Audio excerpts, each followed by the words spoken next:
Hello అండి, ఈరోజు నేను చికెన్ బిర్యానీ చేయబోతున్నాను. Chicken and prawns biryani. దీనికోసం ఫస్ట్ కళాయి తీసుకుని ఆయిల్ వేడెక్కిన తర్వాత ఉల్లిపాయ, పచ్చిమిర్చి, ఉల్లిపాయ పొడుగ్గా కట్ చేయండి. పచ్చిమిర్చి, టమోటో, ఒక టమాటో మాత్రమే, ఎక్కువ వేసుకోవద్దు.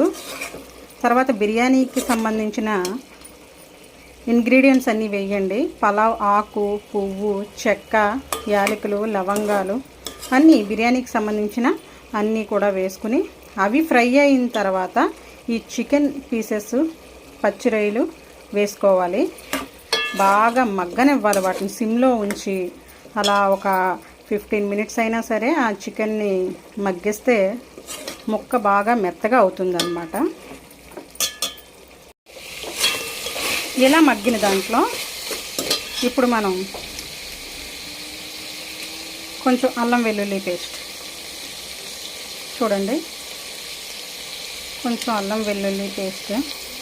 నెక్స్ట్ బిర్యానీ మసాలా పౌడర్, అంటే బిర్యానీ దినుసులతో పట్టిన మిక్సీ పౌడర్లో వేస్తే వచ్చిన పౌడర్ అన్నమాట.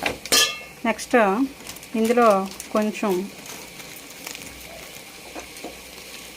గరం మసాలా, కొంచెం ధనియాల పొడి కూడా వేస్తున్నాం టేస్ట్ కోసం. ఓకే, చూడండి, అల్లం వెల్లుల్లి పేస్ట్, బిర్యానీ మసాలా, గరం మసాలా, కొంచెం ధనియాల పొడి బాగా వేపాలి. అల్లం వెల్లుల్లి పేస్ట్ స్మెల్ రాకుండా ఫ్రై చేయాలన్నమాట. చూడండి, ఇలా సిమ్లో పెట్టుకుని ఈ చికెన్ ముక్కలకి, పచ్చిరొయ్య ముక్కలకి ఈ మసాలాలన్నీ బాగా పట్టేలాగా మనం వేపుకోవాలి.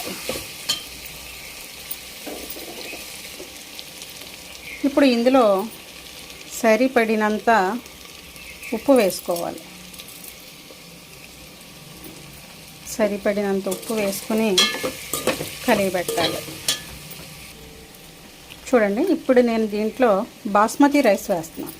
బాస్మతి రైస్ నేను 2 గ్లాసుల రైస్ తీసుకున్నాను. ఈ 2 గ్లాసుల రైస్కి మనం 3 గ్లాసులు వాటర్ పోయాలన్నమాట. అంటే ఒక గ్లాస్కి వచ్చి గ్లాసున్నర వాటర్ పోయాలి. అప్పుడు బాస్మతి కరెక్ట్గా ఉడికిపోతుంది. స్టవ్ను మాత్రం సిమ్లో ఉంచుకోవాలి బిర్యానీ రెడీ అయ్యేంత వరకు.